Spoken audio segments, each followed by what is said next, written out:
A little earlier this year, I had a project where the customer had wanted to buy a medium voltage starter, and it happened to be a very unique starter because it was larger than the AmpGuard group can manufacture.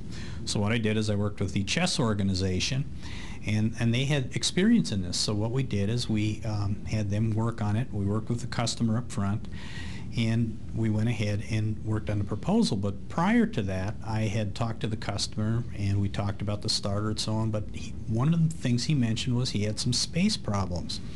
So I actually went out and looked at the existing equipment, and what happened was he was going to have to remove a wall, and he was going to have to move a very large transformer. He was under very tight constraints time-wise to do all of this, and I could tell by the look on his face that it was going to cost him a lot of time, money, and potential problems.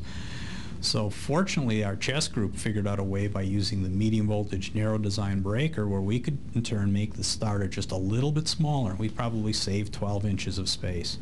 But when we did that, when we came back, we presented our proposal, we highlighted that, and we said, you know, this is going to match the footprint that you're looking for. Well, as it turned out, he went to 5 bidders. We were one of 5. We happened to be the high price.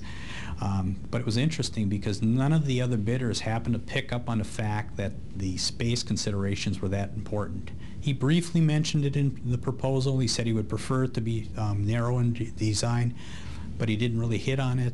As it turns out, our overall price was roughly 30% over the lowest guy, but the fact that we could match into his space constraints, he felt that we had a good design overall, and he felt we were knowledgeable in the product. He went ahead and placed the order with us, and price became a non-issue.